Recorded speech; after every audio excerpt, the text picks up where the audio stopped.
잠언 56번 시편 128편을 교독하겠습니다. 여호와를 경외하며 그의 길을 걷는 자마다 복이 있도다.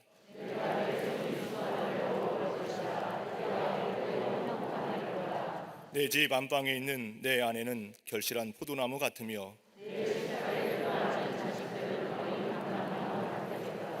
여호와를 경외하는 자는 이같이 복을 얻으리로다. 너는 평생에 예루살렘의 번영을 보며 내 자식의 자식을 볼지어다. 아멘. 주 그리스도를 믿사오니 이는 성령으로 잉태하사 동정녀 마리아에게 나시고 본디오 빌라도에게 고난을 받사 십자가에 못 박혀 죽으시고 장사한 지 사흘 만에 죽은 자 가운데서 다시 살아나시며 하늘에 오르사 전능하신 하나님 우편에 앉아 계시다가 저리로서 산자와 죽은 자를 심판하러 오시리라.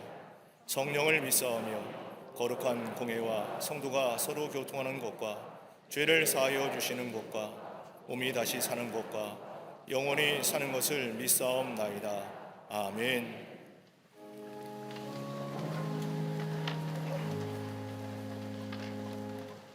선하신 뜻 가운데 열방을 통치하시는 하나님 아버지, 거룩하고 옥된 주일을 허락하시사 겸손히 주님의 얼굴을 구하며 마음을 다해 예배드리게 하심에 감사를 드립니다.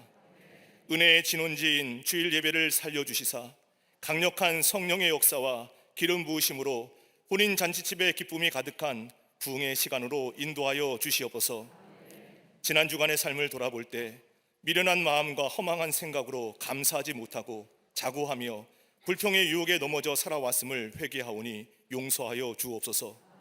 숨은 죄를 존귀한 주님의 보혈로 덮어주사 내면의 약점을 마귀의 문고리로 내어주지 않고 주님이 손이 함께하는 영적 부흥을 체험하도록 은혜 부어 주시옵소서. 갈등과 분열을 화합과 일치로 치료하실 하나님 아버지, 대한민국의 회복의 영을 부으사 겸손히 하나님 앞에 무릎 꿇음으로 환란의 땅 세겜을 떠나 부흥의 땅 베들로 돌아가게 하여 주시옵소서. 복음을 통한 자유정신으로 정쟁과 분쟁이 종식되고 하나님의 공의가 통치하는 나라로 인도하옵소서. 하나님의 절대 진리에 유예되는 포괄적 차별금지법이 무산되어 대한민국과 한국교회 다음 세대가 지켜지게 하옵소서. 사학법 개정안이 재개정되게 하사 학교마다 예배의 영광과 복음의 능력이 회복되어 차세대 교육 선교가 지속되게 하옵소서. 북한 정권의 무모하고 위험한 시도들을 헛되게 하옵시며 고통 중에 부르짖는 백성들의 신음을 들으시사 폭정의 그늘에서 벗어날 수 있도록 피 흘림 없는 복음적 평화 통일을 속히 허락하여 주옵소서. 우크라이나 사태 장기화로 인한 난제 속에 숨 못 쉬는 열방에 주님의 강건적인 역사로 성령의 바람이 불게 하여 주시옵소서. 광림의 제단을 이 시대를 향한 병거와 마병으로 사용하시는 하나님 아버지, 위기의 시대에 세우신 부서와 기관마다 하늘의 시계를 멈추게 하는 기도의 함성으로 거룩한 중보의 손을 들어 기도할 때 이 시대와 사회의 영적 지용도가 바뀌게 하옵소서. 모이기를 힘쓰는 속회 선교회마다 이웃에게 참된 생명력과 소망을 전하는 회복과 치유의 통로가 되게 하옵소서. 아름답게 지어져 가고 있는 동탄 광림교회와 잠비아 선교센터가 어두운 사회를 밝히는 부흥의 점화장치로 쓰임받게 하옵소서. 교회 학교와 어린이집, 샤이닝 부서와 사랑부, 청년부와 청장년부마다 말씀의 영성으로 무장하여 하나님 나라의 기둥으로 쓰임받고 이 시대에 거룩한 파장을 일으키는 글로벌 리더들로 성장하게 하옵소서. 17일에 수능시험을 치르는 수험생들마다 온전히 주님께 맡기고 신뢰함으로 주님 주시는 평안 가운데 시험을 치르게 하옵소서. 부모와 자녀들이 인생의 성공과 행복은 수능에 있지 않고 저들의 걸음을 인도하시는 하나님께 있음을 알게 하옵소서. 믿음의 가정과 일터마다 헛된 일을 꾀하는 세상에서 영적 분별력을 갖고 역전승의 하나님을 믿는 믿음으로 위기 속에서도 영적 호황을 누리게 하여 주시옵소서. 평생을 생명복음을 전하신 감독님께 육체의 한계를 뛰어넘는 강건함을 부어주시사 십자가 사명을 끝까지 완수하는 온유의 지팡이로 계속해서 쓰임받게 하옵소서. 진실한 제사장적 삶을 온전히 살아가시는 담임 목사님께 성령의 권능으로 더욱 충만케 하사 어려운 시대와 사회를 밝히는 사명 넉넉히 감당케 하옵소서.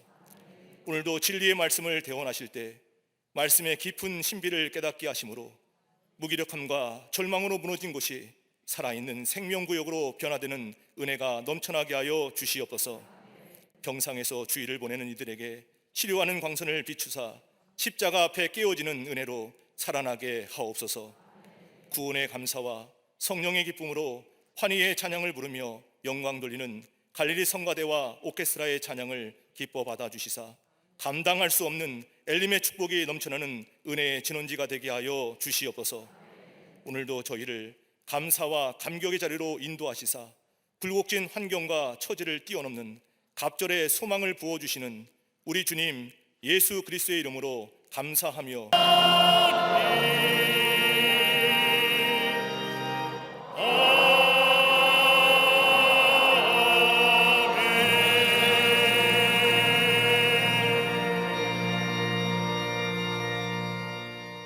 내가 오늘 명하는 모든 명령을 너희는 지켜 행하라. 그리하면 너희가 살고 번성하고 여호와께서 너희의 조상들에게 맹세하신 땅에 들어가서 그것을 차지하리라. 네 하나님 여호와께서 이 40년 동안에 네게 광야길을 걷게 하신 것을 기억하라. 이는 너를 낮추시며 너를 시험하사 내 마음이 어떠한지 그 명령을 지키는지 지키지 않는지 알려 하심이라. 너를 낮추시며 너를 줄이게 하시며 또 너도 알지 못하며 내 조상들도 알지 못하던 만나를 내게 먹이신 것은 사람이 떡으로만 사는 것이 아니요 여호와 입에서 나오는 모든 말씀으로 사는 줄을 내가 알게 하려 하심이니라. 이 40년 동안에 내 의복이 헤어지지 아니하였고 내 발이 부르트지 아니하였느니라.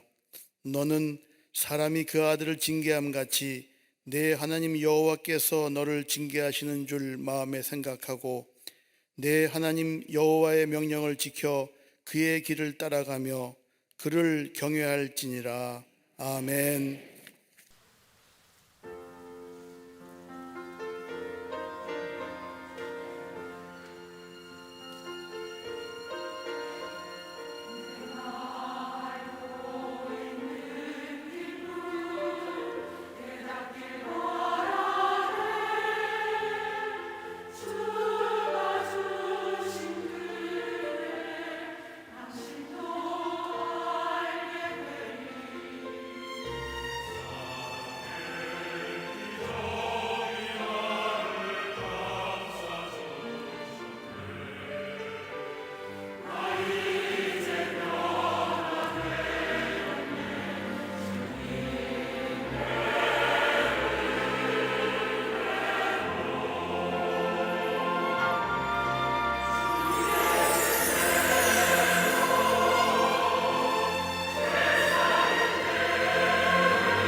갈릴리 성가대 오케스트라의 귀한 찬양에 감사합니다.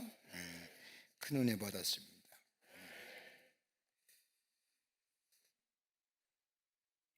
생각할 수 있다는 것, 인간만이 가질 수 있는 소중한 선물이자 기능입니다. 근데 생각을 잘못하게 되면 그 생각은 우리의 불행이 되고, 그와 반대로 우리의 생각이 바르게 될 때에는 거기에 지혜가 생기고, 그 지혜가 우리의 삶을 행복으로 이끌어가는 것을 경험하게 됩니다. 몇 해 전에 한 신문지상에 실렸던 글 하나가 있었습니다. 골프의 제왕이라고 불리우는 잭 니클라우스가 프로와 골프와 아마추어 골퍼가 차이점이 무엇이냐라고 하는 신문의 인터뷰 내용입니다. 그는 말하기를 프로와 아마추어의 차이는 그리 크지 않다는 겁니다. 미비하다는 겁니다. 단순히 공을 치는 것을 보면 아마추어가 프로보다 더 잘 치는 사람들이 많다는 겁니다. 그럼에도 아마추어와 프로의 차이가 있다면 기억력이라는 겁니다. 프로는 골프채를 휘둘러도 잘했는지 못했는지를 생각한다는 겁니다. 잘못된 점이 있으면 다시금 그러한 우를 범하지 않기에 기억하고, 잘한 점은 기억하여 다음 경기 때 지난번의 것을 기억하며 골프를 친다는 겁니다. 단 한 단어, 기억한다는 겁니다. 구약 성경의 말씀을 보면 하나님께서 이스라엘 백성에게 선지자나 그 밖의 예언자들을 통하여 말씀하시는 것 가운데 가장 빈번하게 나오는 단어 하나가 있다고 한다면 두려워하지 말라는 단어입니다. 무려 365번이나 나옵니다. 그리고 또 다른 하나의 단어가 있다고 한다면 기억하라는 단어입니다. 이스라엘 백성을 향한 선지자의 말씀이나 예언자들의 선포된 말씀 가운데 기억하라고 하는 말씀이 빈번하게 나옵니다. 성경에서 나오는 기억하라고 하는 말씀은 하나님과의 관계성 속, 즉 하나님과의 수직적 관계 속에서 우리 가운데 있어져야 할 단어인다고 한다면, 두려워하지 말라는 것은 수평적 관계 속에서 사람들이나 다른 관계성 속에서 쓰여지는 단어일 것이라고 생각합니다.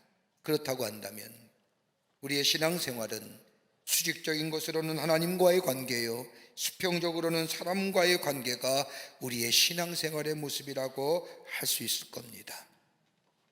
오늘 본문의 말씀은 자신보다 이스라엘을 더 사랑했던 모세가 이스라엘 백성을 향한 간절한 바람의 말씀이 오늘 본문 속에 담겨져 있습니다. 430년의 긴 시간 동안 애굽의 노예로 살던 이스라엘 백성들, 하나님의 권능의 역사로 출애굽하여 광야의 40년의 긴 여정, 힘들고 어려운 여정을 걸어왔던 이스라엘 백성들, 모세는 더 이상 저들과 함께 못하는 안타까운 마음속에 간절한 바람을 가지고 오늘 본문의 말씀을 통하여 이스라엘 백성에게 말씀합니다. 그의 말씀은 다름이 아니라 더 이상 노예 생활과 더불어 노예의 근성에서 벗어나 이스라엘 백성이 하나님의 백성으로서의 참된 자유를 누리며 살아가는 삶이고, 또 하나가 있다고 한다면 하나님께서 약속하신 가나안 땅에 들어가기 위해서 앞으로 걸어야 할 여정이 참으로 많이 있는데, 그 여정 가운데 힘이 들고 어렵다고 해서 포기하거나 뒤돌아서거나 절망하지 아니하고 잘 극복하여 하나님께서 약속하신 약속의 땅에 들어가 하나님의 약속의 성취를 이루는 백성 되는 마음, 그 간절한 마음을 가지고 이스라엘 백성들을 앞에 놓아 지난 40년의 광야의 생활을 정리하며 간곡한 부탁의 말씀이 오늘 본문의 말씀의 내용입니다. 신명기의 말씀은 이스라엘 백성을 향한 말씀이요, 또 모세를 통하여 하나님께서 이스라엘 백성에게 하고자 하는 말씀입니다. 우리가 크게 이 말씀을 세 가지 것으로 요약해서 얘기할 수 있을 겁니다. 하나는 다름이 아니라 기억하라는 겁니다. 두 번째는 생각하라는 겁니다. 또 하나 있다고 한다면 잊지 말라는 겁니다. 아마 이 세 가지의 단어, 기억하고 생각하고 잊지 말아야 할 것, 아마 신명기의 말씀에 전철하고 해도 과언이 아닙니다. 기억해야 될 것과 생각해야 될 것과 그리고 잊지 말할 것에 대하여 신명기서는 모세를 통하여 이스라엘 백성에게 말씀하고 계십니다. 다른 말로 말하면 하나님의 말씀을 기억하고 생각하고 잊지 말라는 겁니다. 왜요? 하나님의 말씀은 능력이기 때문입니다. 하나님의 말씀은 지혜요, 하나님의 말씀은 권능이기 때문이다. 말씀을 잘 지켜나가면 그 말씀이 능력이 되어 말씀이 너희의 삶을 주도할 것이라고 말하는 겁니다. 말씀이 주도하는 인생, 내가 말씀을 배우고 내가 말씀을 연구하는 것이 아니라 하나님의 말씀이 나의 삶을 주도하는 것. 그러게 유명한 교회학자인 칼발트는 말하기를 하나님의 말씀이 성경 안에서 우리를 기다린다고 말합니다. The word of God waits for us in the Bible. 하나님의 말씀이 우리를 기다립니다. 그러게 하나님의 말씀을 들었어야 됩니다. 하나님의 말씀이 체험되어야 됩니다. 그럴 때 하나님의 말씀이 살아서 나의 삶을 주도하여 내 마음과 내 색과 내 뜻을 완전히 사로잡아 하나님의 뜻으로 인도해가는 역사, 그 복된 삶의 모습입니다. 모세는 이스라엘 백성이 하나님의 신 축복을 누리며 그뿐 아니라 저 가나안 땅에 들어가 하나님의 약속의 성취를 누리며 하나님의 신 축복의 백성으로 살아가기를 원하는 간절한 마음으로 오늘 이스라엘 백성에게 그 마음을 담아 말씀하고 있습니다. 오늘 본문의 말씀 꼭 이스라엘 백성에게만 하는 말씀이 아니라 오늘 이 시대를 살고 있는 우리에게도 하시는 말씀인 줄 믿습니다. 하나님 주신 축복의 삶, 저 약속의 성취를 누리며 내게 주신 분복을 통하여 기쁨과 감격의 삶으로 살아가는 인생, 어떤 인생일까요? 함께 말씀 속에서 은혜 받기를 원합니다. 첫째는 주의 은혜를 기억하라는 겁니다. 우리나라 격언 가운데 은혜는 물에 새기고 원수는 돌에 새긴다는 말이 있습니다. 이 격언은 우리의 인간의 본성을 잘 설명해 주는 말입니다. 우리는 쉽게 잊어버리는 존재라는 겁니다. 여러분 가만 보십시오. 요즘 가끔 이렇게 만나면 듣는 얘기가 있습니다. 목사님 이제 뒤돌아서면 잃어버립니다. 그 자연스러운 겁니다. 젊은 사람도 잊어버립니다. 인간의 본성은 쉽게 잊어버리는 본성이라는 겁니다. 근데 오늘 본문의 말씀에서 은혜라는 것, 은혜에 대해서 얘기하는데, 여러분 은혜라는 것은 누릴 수 없는 사람이 누리는 것이 은혜요, 받을 자격이 없는 사람이 받는 것이 은혜입니다. 이 은혜는 다른 곳에서 오는 것이 아니라 하나님으로부터 왔다고 이 모세는 말합니다. 이스라엘 백성이 애굽에서 430년간의 노예 생활을 벗어나게 된 것은 저들의 스스로 노력으로 이루어진 것이 아니라는 겁니다. 연약한 존재이며 고통을 당하면 당할 수밖에 없던 존재였던 이스라엘 백성들, 저들의 신음소리가 얼마나 고달팠는지 저들의 신음소리가 하늘에 들릴 정도로 힘들었던 노예였던 이스라엘 백성들. 그러나 어느 날 하나님께서 모세를 보내주시어 모세를 통하여 10가지의 재앙을 거치면서 이스라엘 백성들을 구출해 주실 뿐만 아니라 저들로 하여금 하나님께서 이스라엘 백성들이 생각하지 못했던 젖과 꿀이 흐르는 땅 가나안 땅의 약속을 주셨을 뿐 아니라 광야의 40년의 긴 시간, 죽음과 어려움과 위기의 시간들을 거쳐서 이스라엘 백성을 가나안 땅으로 인도한 것은 저들이 탁월해서가 아니라, 저들이 뛰어난 존재가 아니라, 뛰어나서가 아니라 전적인 하나님의 은혜였다는 겁니다. 이스라엘 백성이 받을 자격이 있어 받은 것이 아니라 하나님께서 이스라엘 백성에게 허락하신 은혜라는 겁니다. 그러기에 오늘 신명기 8장 1절의 말씀 후반부에 보면 너희 조상들에게 맹세하신 땅이라고 말씀하십니다. 이스라엘 백성이 여기까지 오게 한 것은 무슨 능력이 있어서 괜찮은 존재여서 여기까지 올 수 있었다고 생각하지 말라는 겁니다. 다른 말로 말하면 너희의 본래성, 너희의 존재의 근원성을 잊지 말라는 겁니다. 본래 종이었던 존재, 나그네였던 삶, 그럼에도 불구하고 하나님은 저 아브라함과 야곱에게 약속하신 것을 지키시기 위해서 너희들 애굽에서 구원하시어 그리고 여기까지 인도하셨다는 것 잊지 말라는 겁니다. 여러분 예배서 2장 8절의 말씀도 너희는 그 은혜로 인하여 믿음으로 말미암아 구원을 받았으니 이것은 너희에게서 난 것이 아니요 하나님의 선물이라고 말합니다. 우리에게 구원받은 것, 내 공로나 내 의가 아니라 전적인 하나님의 은혜라는 겁니다. 하나님의 선물이라는 겁니다. 믿음으로 받아들인 자마다 구원의 역사를 경험하게 된다는 겁니다. 여러분 우리의 본래성이 어떤 존재였습니까? 성경은 분명하게 허물과 죄로 인하여 죽었던 존재라고 말합니다. 여러분 허물이 뭘까요? 허물은 우리가 해서는 안 되는 일을 할 때에 그것이 허물입니다. 죄는 어떤 거요? 해야 할 일을 하지 않을 때에 그것이 죄가 됩니다. 허물과 죄로 인하여 죽었던 자들, 해서는 안 될 일을 하고 해야 할 일을 하지 않았던 우리들, 한마디로 표현하면 절망적인 인생이었던 우리를 하나님께서 사랑하셔서 하나밖에 없는 독생자 예수 그리스도를 우리에게 보내주셔서 우리의 죄와 허물을 대신하여 십자가의 대속제물이 되시고, 그리고 그를 믿는 자마다 구원해 주시는 그 하나님의 사랑, 십자가에 나타난 그 놀라운 하나님의 사랑, 그걸로 인하여 우리를 구원해 주셨다는 겁니다. 그러기에 우리가 구원받은 것은 내 공로가 아닙니다. 전적인 하나님의 은혜입니다. 이 구원의 은혜를 잊지 말라는 겁니다. 여러분, 기독교인들의 누리는 가장 큰 축복이 어떤 축복입니까? 사죄의 은총입니다. 죄 사함 받았다는 겁니다. 죄로부터 자유롭게 되었다는 겁니다. 여러분, 실존주의 철학자이며 신학자인 폴 틸리는 말하기를 현대인에게 있어서 숨길 수 없는 세 가지 어둠이 있다고 얘기합니다. 하나는 뭐냐? 공허감입니다. 또 하나는 죄책감입니다. 또 하나는 공포감입니다. 인간의 내면 깊은 곳에 자리 잡고 있는 이 어둠, 여러분, 어디서부터 시작한 거예요? 다름이 아니라 죄 때문입니다. 죄의 문제입니다. 여러분, 이 죄의 문제는 내가 스스로 해결할 수 있는 문제가 아닙니다. 누군가가 죄를 사하여 주어야만이 자유함을 경험할 수 있습니다. 그런데 우리 예수님이 우리의 죄를 대신하여 죽으심으로 내가 죄 사하여 줬습니다. 이게 죄 사함의 은총입니다.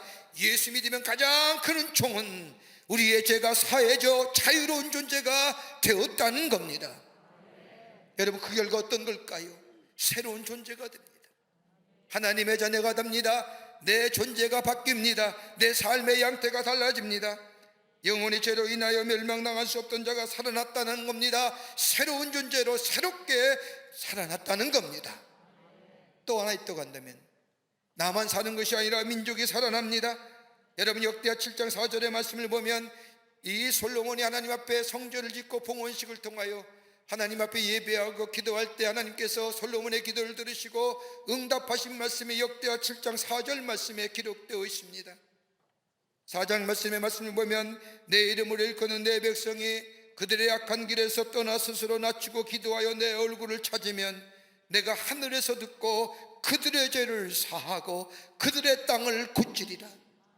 죄를 사하여 주신다는 겁니다. 죄 사함 받으면 땅의 고침의 역사가 일어난다는 겁니다.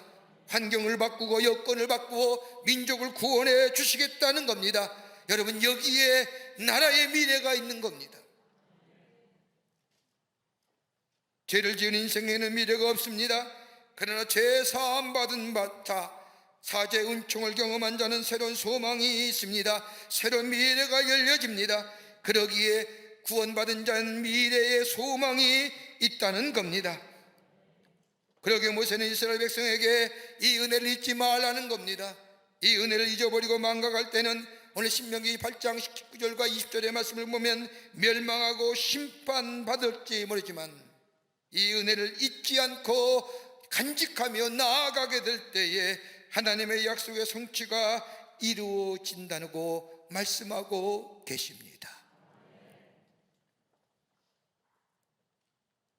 여러분, 은혜는 우리가 살아오면서 우리가 힘들었던 일들, 가슴 아팠던 일들, 속상했던 일들, 아쉬운 일들은 잘 기억합니다. 그런데 우리가 정작 기억해야 할 하나님의 은혜는 쉽게 잊어버립니다. 하나님의 말씀을 들을 때나 하나님의 은혜를 기억하며 생각하지만 평소에 하나님의 은혜를 기억하며 사는 것 그렇게 쉽지 않습니다. 여러분, 은혜 잊어버리면 우리 안에 겸손함이 사라지고요, 은혜 잊어버리면 우리 안에 감사가 사라지고, 은혜가 사라지고 감사가 사라지는 곳에는 거의 삶의 역동성과 에너지가 없는 인생으로 전락하고 맙니다. 그러나 내 안에 하나님의 은혜가 있으면, 은혜를 깨닫게 되면 그 안에 겸손해지며 겸손함과 더불어 감사함이 넘치게 되며 감사함을 통하여 내 삶에 새로운 역동적 에너지가 생기며 그 은혜 안에서 감사와 감격 속에 비록 내 삶의 어려움과 역경과 환난이 내 속에 다가온다 할지라도 하나님의 은혜에 감사하며 감격하며 그로 인해 내 안에 있는 삶의 역동성과 에너지를 통하여 넉넉히 이겨 승리하는 하나님의 백성의 삶으로 살아가게 됩니다. 이걸 모세가 얘기하는 겁니다. 너의 앞길에 어려움이 있을 것이고 힘든 일이 있을 것이고 이것에서의 광야의 길이 끝나는 것이 아니라 저 요단을 건너 저 가나안 땅에 들어가기까지 힘들고 어려운 일이 있을지라 그러나 하나님의 은혜를 기억하고 그 은혜 안에 살며 너의 삶에 감사와 감격이 넘쳐나게 될 때에 능히 어려움과 난관과 역경을 이겨 하나님의 약속의 성취를 누리는 하나님의 축복된 자의 삶이 될 것이니 그 하나님의 은혜를 잊지 말라는 겁니다. 두 번째는 하나님의 행하신 일을 기억하라는 겁니다. 신명기 8장 2절 말씀을 보면 내 하나님 여호와께서 40년 동안에 내게 광야길을 걷게 하신 것을 기억하라고 말씀합니다. 여러분, 이스라엘 백성이 광야에 40일 동안 걸으면서 하나님이 저들에게 하신 일이 무엇이었을까요? 아마 세 가지의 단어로 축약할 수 있을 겁니다. 하나는 인도하심이었습니다. 하나님이 이스라엘 백성을 인도하셨습니다. 두 번째는 공급하셨습니다. 광야길에서 하나님께서는 이스라엘 백성들에게 공급해 주셨습니다. 또 하나 있었다면 광야의 길에서 보호해 주셨다는 겁니다. 여러분, 광야의 길은 길이 없을 뿐더러 이정표 또한 없습니다. 그러기에 어디로 가야 할지 모릅니다. 그럼에도 하나님은 이스라엘 백성을 인도하여 주셨다는 겁니다. 여러분, 프랑스의 작가인 생떼쥐베리가 1939년에 발표한 자서전적인 소설인 인간의 대지에 보면 이런 말이 나옵니다. 지도를 보면서 하룻밤을 꼬박 세웠다. 하지만 소용이 없었다. 내가 어디에 있는지 알 수 없었기 때문이다. 자신이 어디에 있는지 알지 못하면 모든 길을 표시한 지도가 무슨 소용이 있는가? 아무런 소용이 없다. 그럴 땐 나침판 봐야 한다. 나침판을 보고 나침판이 가르치는 그 방향을 향해 갈 때 때로는 지루하지만 확신이 없는 것처럼 보이지만 때로는 의미가 없어 언제 끝날지 모르지만 그러나 나침반을 따라 끝까지 가게 되면 종국에는 인생의 광야길을 건너가게 된다라고 말합니다. 여러분, 이스라엘 백성들이 건넜던 광야의 길, 그 험한 길, 어디로 가야 할지 알지 못하는 그 길, 여러분, 그 길의 나침반은 누구였습니까? 다름 아닌 하나님이셨습니다. 하나님께서 길을 잃어버리지 않도록 구름과 불기둥으로 이스라엘 백성의 길을 순간도 놓치지 않고 인도하셨습니다. 이스라엘 백성이 광야길에서 죄를 지었을 때도 버리지 아니하셨고 저들의 길을 인도해 주셨을 뿐만 아니라 맹수로부터 그리고 수많은 적들로부터 보호해 주셨습니다. 그런 보호하심이 있었기에 저들은 광야의 40년 길을 걸었을 뿐만 아니라 오늘 약속의 땅까지 올 수 있었습니다. 그리고 40년의 광야 생활에 하나님께서는 이스라엘 백성들을 공급해 주셨습니다. 신명기 8장 3절 후반부의 말씀을 보면 너도 알지 못하며 내 조상들도 알지 못하던 만나를 내게 먹이셨다고 말씀합니다. 먹을 것이 없을 때에 광야에서 하나님께서는 이스라엘 백성을 만나와 매출하기로 조상도 알지 못했던 것을 저들에게 먹이셨을 뿐만 아니라 반석에서 물이 나오게 하시어 저들의 갈증을 해결해 주셨다는 겁니다. 하나님이 나침반이 되어주시오 저들의 길을 보호해 주시고 인도해 주실 뿐만 아니라 때마다 시마다 공급하시는 역사를 통하여 저들의 40년의 척박하고 힘든 광야의 길도 걸어오게 하셨다는 겁니다. 또한 신명기 8장 4절 말씀을 보십시오. 의복이 헤어지지 않고 발이 부도뜨리지 않게 하셨다는 겁니다. 여러분 보십시오. 40년 동안 한 옷 입고 지냈다는 겁니다. 그런데 헤어지지 않았다는 겁니다. 가능한 일일까요? 신발이 닳지 않았다는 겁니다. 여러분, 우리가 집에서도 조금 오래된 있으면 낡아가지고 허느는 하는데 40년 동안 한 옷을 입고 한 신발 신고 지냈다는 것, 여러분 말이 됩니까? 왜 성경은 구체적으로 이렇게 얘기했을까요? 다름이 아니라 하나님의 인도하심이 추상적인 것이 아니라는 겁니다. 하나님의 인도하심은 구체적이고 실제적인 인도하심이라는 겁니다. 저들의 의복 같지도 저들의 신발의 신기까지도 하나님이 일일이 다 헤어하시고 인도해 주셨다는 겁니다. 섬세하게 살펴주셨다는 겁니다. 이것을 기억하라는 겁니다. 우리가 트리니티 공부 시간에 시편에 관한 말씀을 가지고 함께 공부를 합니다. 시편 말씀을 공부하다 보면 시인이 어렵고 힘들고 곤고함과 비나와 조성 가운데 정말로 깊은 수렁이와 웅덩이 가운데 빠졌을 때 꼭 고백하는 말이 있습니다. 하나님, 저 우리의 조상들이 저 출애굽하여 광야에 40년 길을 걷었을 때에 도우시고 지키시고 보호하시고 인도하신 것처럼 나의 삶 보호하시고 인도하시고 지켜 주옵소서라고. 그러기 이스라엘 백성은 하나님 앞에 예배 드릴 때마다, 이스라엘 백성은 하나님 앞에 제사를 드릴 때마다 꼭 시인들의 고백을 하나님 앞에 드리며 하나님의 인도하심과 공급하심과 보호하심을 잊지 않고 노래했다는 겁니다.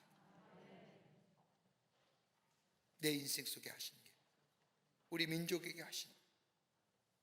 여러분, 교육학자인 조지 넬러라고 하는 사람은 인간의 지식에 대해서 몇 가지로 이렇게 나누어 설명합니다. 여러분, 어느 부류에 속한 지식을 가지고 계셨는지요? 하나는 감각적인 지식입니다. 다분히 동물적인 겁니다. 두 번째 지식이 있다면 경험적인 지식입니다. 인간적인 겁니다. 몸으로 경험하면서 생겨나고 얻어지는 지식을 말합니다. 여러분, 생각이 없는 경험은 지식이 아닙니다.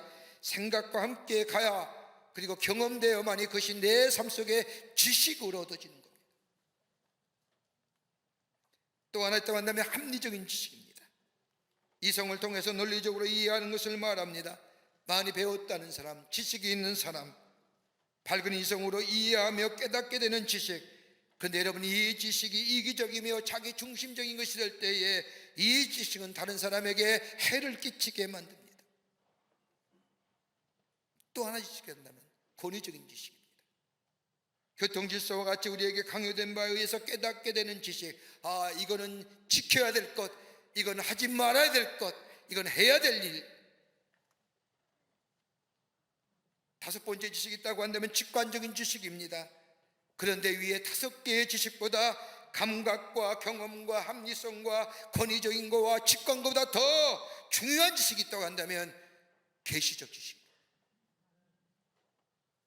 이 계시적은 아무나 얻어진 지식이 아닙니다. 하나님과의 깊은 나와의 영적 교제가 있게 될 때에 그로 인하여 거기서 얻어지는 지식들, 하나님과의 나와의 수적인 관계 속에서 얻어지는 이 지식, 이걸 가리켜 계시적 지식입니다. 오늘 이스라엘 백성 가만히 보십시오. 저들이 하나님에 대한 지식, 아는 지식이 생긴 것은 다름이 아니라 저들의 광야에 40년 동안 하나님의 행하신 일들을 경험하면서 하나님을 차츰 알아갑니다. 준비하시고 예비하신 하나님, 그러게 여호와 이레, 치유하시는 하나님 여호와 라파, 승리케 하시는 하나님 여호와 니시, 순간순간마다 경험되어질 뿐만 아니라 하나님과 깊은 교제 속에서 하나님이 어떤 분인가 깨달아가며 아는 지식.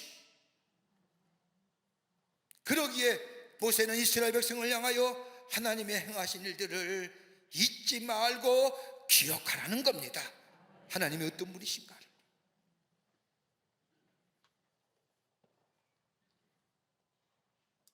우리가 잘 아는 찬송 가운데 나의 나아된 것은 하나님의 은혜라고 하는 복음성가 있지요. 하나님의 은혜라고 하는 이 찬양은 저 조은선 교수가 쓴 시에 곡을 붙여 만든 찬양곡입니다. 많은 사람들이 애창하고 듣는 이마다 큰 감동과 은혜로 다가옵니다. 이 조 교수는 4대째 목회자의 가정에서 태어나 어려서 캐나다와 러시아에서 공부했고 카자흐스탄에서 5년간 선교사로 하나님 나라의 복음을 전하다가 남편의 질병으로 미국을 가 지금은 교수로 섬기고 있는데 자신의 지나온 인생을 되돌아보며 시은 시에, 신앙 고백의 시에 곡을 붙인 겁니다. 잘 아시지 않습니까?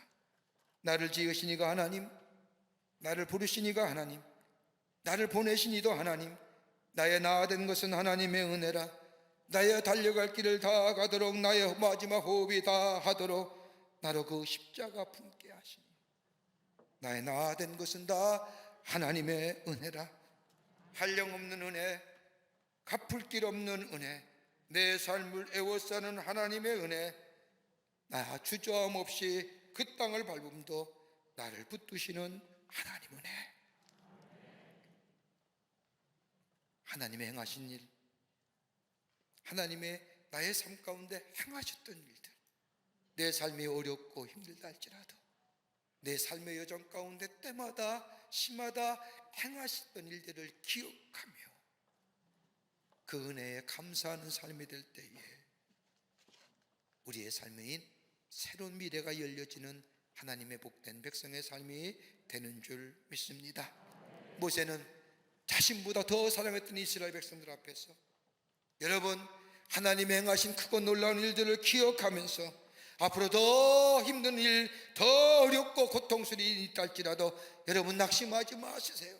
포기하지 마세요. 그러면서 여전히 우리와 함께 하시는 그 하나님, 일하시고 역사하시는 그 하나님을 의지하며 나아가는 자 되십시오. 그러면 하나님이 여러분의 길을 열어 가실 것입니다 라고 얘기합니다. 이 은혜가 오늘 저와 여러분 가운데 있어지기를 소망합니다. 끝으로 하나님의 약속의 말씀을 기억하라는 겁니다. 오늘 신명기 8장 1절의 말씀을 보면 내가 오늘 명하는 모든 명령을 너희는 지켜 행하라. 그리하면 너희가 살고 번성하고 여호와께서 너희 조상들에게 맹세하신 땅에 들어가 그것을 차지하리라 라고 말합니다. 여러분, 이 유사한 말씀이 성경엔 참으로 많이 나오기에 우리는 아무런 감동 없이 읽을지 모르지만 이 말씀은 모세의 고백입니다. 모세의 입장에서 보면 이 말씀은 새로워지는 말씀입니다. 여러분 아시다시피 모세는 애굽의 왕궁에서 막강한 권력을 가진 공주의 아들로 40년간을 왕궁에서 높은 서열의 사람이었습니다. 그런데 자신의 동족을 괴롭히는 애굽 사람을 쳐 죽이고 이것이 발각될까 봐 두려워서 미디안 광야로 도망치지 않습니까? 미디안 광야에서의 모세의 삶은 한마디로 얘기하면 처참하고 기가 막힌 삶입니다. 양들과 함께 먹고 자며 아무것도 알아지지 않고 묻혀 사는 인생. 그런데 어느 날 하나님께서 떨기나무 가운데 불로 임하시며 모세를 부르신 겁니다. 그러면서 하나님께서 모세에게 말씀하기를 내가 이스라엘 백성의 신음소리를 들었다. 내가 저들을 구원할 것이다. 너가 가라라고 말합니다. 이 말을 들은 이 모세 입장에서는 이해가 되지 않습니다. 그 엄청난 일을 내가 할 것이라고 이 하나님의 말씀에 이 모세는 도무지 감당하기가 어렵습니다. 애굽에 살다가 애굽 사람을 죽여 왕 광야에 아무것도 없고 아무도 알아주지 않는 이 땅, 적어도 하나님의 위대한 구속의 사역을 하려면 준비하며 예비하며 전략을 짜며 이래야 되는데 아무도 알아주지 않는 정말로 묻혀 사는 인생인 나를, 저 이스라엘 백성을 구원하여 하나님의 약속의 땅으로 가라고. 여러분 믿어질까요? 그때 나이 80입니다. 출애굽기 3장에 나오는 모세가 불기타는 떨기나무 가운데 하나님을 만나는 장면을 아더 핑크라고 하는 신학자는 이렇게 설명합니다. 가시떨기 나무는 다름 아닌 모세 자신이었다. 사막에 아무렇게나 버림받은 가시떨기 나무, 아무도 찾지도 필요하지 않는 나무, 그 나무가 바로 모세였다고 얘기합니다.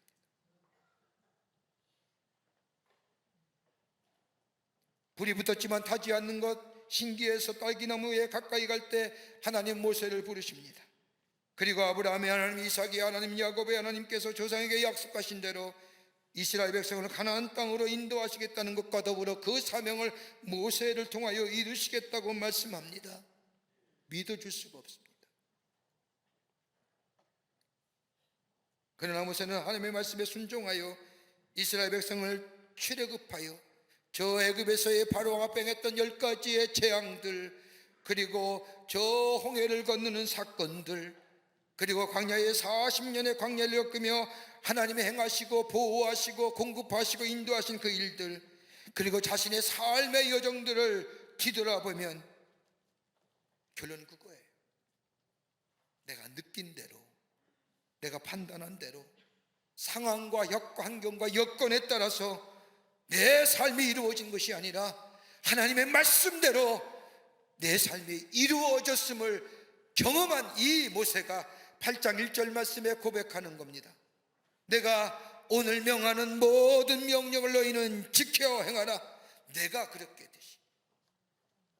그리하면 너희가 살고 번성하여 여호와께서 너희 조상들에게 맹세하신 땅에 들어가서 그것을 차지하리라. 자신의 삶을 통하여 경험되어진 그 경험의 고백, 이스라엘 백성에게 전하는 것. 내가 느끼고 판단한 대로 되지 아니하고 상황과 환경대로 되지 아니하고 하나님이 약속하신 대로 이루어졌다는 겁니다. 신명기 33장 16절 말씀을 보면 가시나무 떨기 가운데 계시던 이의 은혜로 말미암아 이루어졌다는 겁니다. 그러기에 이스라엘 백성과 더 이상 갈 수 없었던 모세는 백성을 축복하는 마지막 자리에서 여러분, 어떤 환경과 여건 속에서도 하나님의 말씀 붙들고 살아야 합니다. 하나님의 말씀하신 대로 약속하신 대로 인도해 주시니까 환경과 여건 보지 말고 하나님의 말씀대로 붙잡고 살아가라고 이스라엘 백성에게 말씀합니다. 여러분, 참으로 힘든 시대에 살지요. 가끔 부목사님들이 신방 보고서에 말씀하는 거 보면 얼마나 힘들고 어렵게 사는지, 얼마나 문제가 많고 힘들고 어려운 일이 많은지 들을 때마다 가슴이 먹먹할 때가 있습니다. 오늘 이스라엘 백성에게 하신 말씀, 이스라엘 백성에게만일까요? 오늘 우리는 아닐까요? 여러분, 이사야 선지자는 가장 참혹하고 처절하고 절망에 빠진 이스라엘 백성들에게 소망의 말씀, 희망의 말씀을 줍니다. 생명 같은 말씀을 주는데 이사야 41장 10절의 말씀을 보면 두려워하지 말라, 내가 너와 함께함이라. 놀라지 말라, 나는 내 하나님이 되림이라. 내가 너를 굳세게 하리라. 참으로 너를 도와주리라. 참으로 나의 의로운 오른손으로 너를 붙들어 주리라. 여러분, 이 말씀 붙들고 살면 승리합니다. 하나님의 말씀은 권능의 말씀이요, 하나님의 말씀은 능력의 말씀이요, 그 말씀에는 지혜가 있기 때문입니다. 아프리카 선교사였던 데이비드 리빙스턴이 10년간의 아프리카 사역을 마치고 안식년을 맞이하여 자신의 고향인 스코틀랜드로 돌아옵니다. 마침 글래스고우 대학에서 그에게 명예 복합박사 학위를 수여합니다. 학위를 받고 소감을 전하기 위해서 강단에 선 리빙스턴의 모습은 초라하기가 짝이 없습니다. 심한 풍토병과 열병으로 고생해서 육체는 망가졌고 밀림에서 사자의 습격을 받아 어깨는 다쳐 마치 몸에 달려있는 것 같은 모습입니다. 많은 사람들이 이 리빙스턴에게 아프리카로 돌아가지 말라고 말할 때에 리빙스턴이 이렇게 얘기합니다. 내가 아프리카 밀림에서 일할 때나 영국을 떠날 때에 하나님이 나에게 주신 말씀이 있습니다. 마태복음 28장 20절 말씀입니다. 내가 너희에게 분부한 모든 것을 가르쳐 지키게 하라. 볼지어다 내가 세상 끝날까지 너희와 항상 함께 있으리라 하시니라. 아프리카로 돌아가지 말라는 사람들에게 이 말씀을 전하고 그는 아프리카로 돌아갑니다. 그리고 1973년 5월 1일 아프리카의 잠비아의 일랄라 지역의 한 호수 근처에서 그의 시신이 발견됩니다. 침대 옆에 물을 끓은 채 기도하는 자세로 죽은 겁니다. 근데 그의 옆에 마지막으로 적은 글이 그의 일기장에 이렇게 적혀져 있습니다. 난 그분의 약속을 믿는다. 그분은 나와 함께 하겠다는 말씀을 지키실 것이다. 사랑하는 성도 여러분, 우리가 의지할 것이 어디 있을까요? 우리의 재물일까요? 우리의 건강일까요? 우리가 세상에 주는 명예와 세상의 것들이 우리가 의지가 될 만한가요? 우리가 붙들고 의지할 것이 있다고 하면 하나님의 말씀밖에 없습니다. 그분의 말씀을 붙들고 다시금 일어서야 합니다. 그 말씀을 붙들고 이 어려움을 헤쳐나가야 합니다. 세상은 우리에게 소망을 주지 못하지만, 나에게 용기와 희망을 주지 못하지만 우리와 함께 계시고 우리를 인도하시며 보호하실 뿐만 아니라 공급하시는 그 하나님을 붙들고 그의 말씀을 붙잡고 나아가게 될 때에 하나님의 약속은 우리 가운데 성취될 뿐만 아니라 이전보다 더 풍성한 삶으로 우리 앞에 놓여지게 되는 줄 믿습니다. 기억하세요. 은혜 잊지 마세요. 행하신 일들을 기억하세요. 하나님의 말씀을 붙잡고 저 주신 약속의 그 놀라운 은혜를 바라보며 나아가 그 성취를 바라보며 주신 분복을 누리며 하나님 주시는 축복 가운데 살아가는 여러분과 저와 되시기를 주의 이름으로 축원합니다. 하나님 감사합니다. 저희도 주께서 사랑해 주셔서 하나님의 백성 삼으심에 감사합니다. 베푸신 은혜 잊지 말게 하시고 행하신 일들 기억해 하여 주시며 말씀 붙잡고 살아 하나님의 약속에 성취되며 우리 안에 더 큰 풍성한 축복을 누리며 그 하나님을 증거하는 저희들로 주께서 삼아 주시옵소서. 감사하며 예수님의 이름으로 기도하옵나이다. 아멘.